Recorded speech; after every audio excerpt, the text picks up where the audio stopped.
wealth, all the money, all the alcohol, the parties, none of it means anything. It's just meaningless stuff. And he Yeah. started realizing it just doesn't bring him satisfaction anymore. He like got bored with it.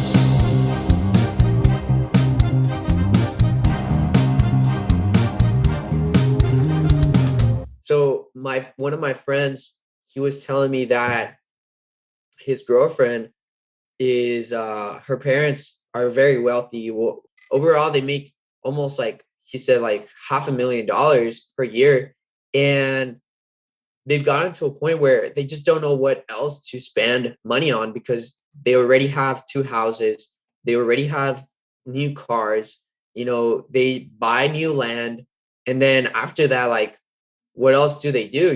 Like, do they buy friends? What else can you do with more money? Like, once you have it all, like, and there's this song that just came out, and it's so interesting, by Justin Bieber. He talks about his story. He says that, you know, in the lyrics, he says, that he's had it all. He's had it all, but even with having it all, he didn't have nobody to talk to. He had just he had to listen to other people, and they didn't value the young kid that he was whenever he was coming up, and it was very lonely. The song is called Lonely, and it talks about his experience about, having it all. He had riches, he had everything, he has everything, but still he feels very lonely, That's you interesting. know? And I mean, And that's so, why some people with that amount of wealth and even celebrities become depressed. yeah. You know, Oh, it's so interesting because, if you have it all, girls, fame, money, then what else is there to life, right? It makes you think, yeah, yeah. because that's at least what is advertised in our society. I don't know if it's something that's grown over the years due to the fact that we've a lot of generations have received famine, and have gone through atrocious wars and I, that sort of thing, where yeah. prosperity I seems mean, to be the yeah. solution. Makes me think of two things actually. What do you mean? Where you're talking about? How was it? So like one thing it makes me think of though is like I think, oh yeah, if I was rich, I could basically, if I had money, I didn't know what to do with it. I'm like, I know what I would do with it. I'd buy every Hot Toys figure I could buy. But then I'm like, but then I think if I got every Hot Toys I ever wanted, ever, or collectible, whatever, right? Yeah. Within a few days or even within a week or a month, I feel like what you're saying is right. Like, okay, well now what? Now I own all of them. What do I do now? Like I already accomplished my goal, you know. Yeah. There's no other Hot Toys figure left to buy at this point. Now I just have to wait for more to come out. And then every time they come out, I know I can get every one that comes out. So it's like it almost gets rid of like maybe it gets rid of appreciation, but maybe it also gets rid of the journey of getting them, or it gets rid of like the Ooh. experience of getting them, right? Because the Yeah, experience it comes and goes just within a week, and it's over, and then I get bored with them. I mean, I don't even still get bored of these, but I feel like I don't know for some reason it just feels like it wouldn't be as satisfying. Um, yeah, the satisfaction.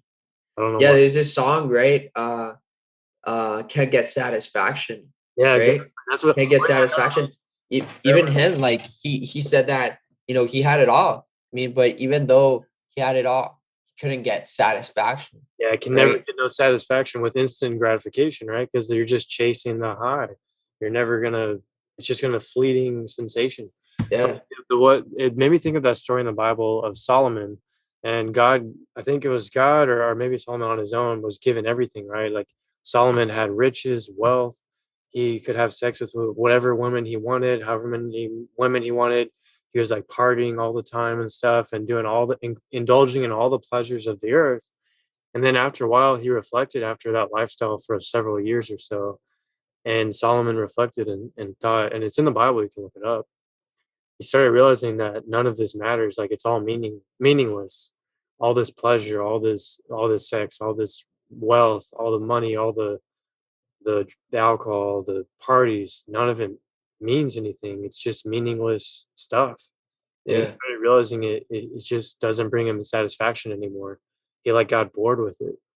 So it's Ooh. like he was given everything any human being would think they would want, right? For years or years or however long he had it. And then it's like, but it's meaningless. It Yeah. became meaningless. Yeah. I mean, it makes me think because, I follow this guy. His name is Gary Vee, and he talks about this, right? He talks about the fact that, not everyone is meant to be a millionaire. Not everyone is meant to be a PhD professor. Not everyone's meant to be, all these high stuff, right? Or, have a lot of money and that sort of thing. But he says it's okay. It's finding what actually fits who you are and what your gifts are. He doesn't, it's like how we were talking about in our previous podcast about war, that Jocko Willings said that, he doesn't wish war on anyone, but it was the best thing that happened for him. Gary Vee says a similar thing, that he works 18-hour days, but he doesn't wish that on anyone. But that's who he That's what he is, wants. right? That's what he wants, and that's what makes him, happy. And that's why he says to people, I don't want you to work 18 hours just because I work 18 hours. I want you to work 18 hours because that's what you want to do, Right. And so we, not to say that we should follow our own like bliss and just, end up following our emotions all the time where we don't become disciplined at all. But what he's trying to get at, I feel, is the fact that sometimes, everybody is meant to experience life at the level that they were meant to experience life, Mm. you know and I think that's so powerful because, it's it's a complete, we don't understand how much it takes to be, at the level that they are, unless they had generational wealth where their parents pass it down. But we sometimes don't know what it means to be, a movie star or a musician, a Yeah, famous I musician, was all just the sacrifice that they have to go through. I They was just can't see talking their about family. They have to be traveling. Yes, they have a lot of fame and money, but we don't see the dark side, as yeah, we can say, the dark side of all the sacrifice and pain that they have to go through. They can't go outside without, having paparazzi or that sort of thing. And so yeah. it's almost like Jordan Peterson says, you have to choose your own poison. Right. I was just talking about that the other day with someone about how celebrities, once you become famous, you can't go back. You can't just hit the undo button, and your life is permanently changed forever. And it's not always as glamorous as people think. Like, because you think about it, you can never really have a normal life ever again. Once you reach a certain level of famousness where no matter where you go, people recognize you and paparazzi follows you everywhere. Because then you can't go to restaurants as much. Maybe you can't just walk in the park, like you just, it's like you can't go outside almost, or you have to disguise yourself and always worry about people swarming around you. It's just kind of interesting because we don't think about it like that. Mm, We grow up thinking I want to be a celebrity, I want to be famous, but then we realize, it can be stressful, and different celebrities handle it different ways. Some of them become depressed or stuff like that, but some of them handle it better than others. But you have to think yeah, that life is permanently, you don't get to go back to a normal life ever. yeah. And I know we didn't get this on the recording, so I wanted to go back into it.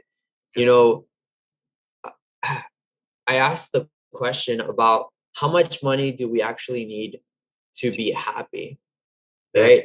Because you mentioned that there was a threshold, and I know some people have talked about this threshold as well. They say that, past $400,000, they couldn't make a difference in their lifestyle. They, after $400,000, felt the same way as having $1 million, as having 20 million dollars. Once you can provide it all, just doesn't feel the same. Like, more money doesn't really feel any different.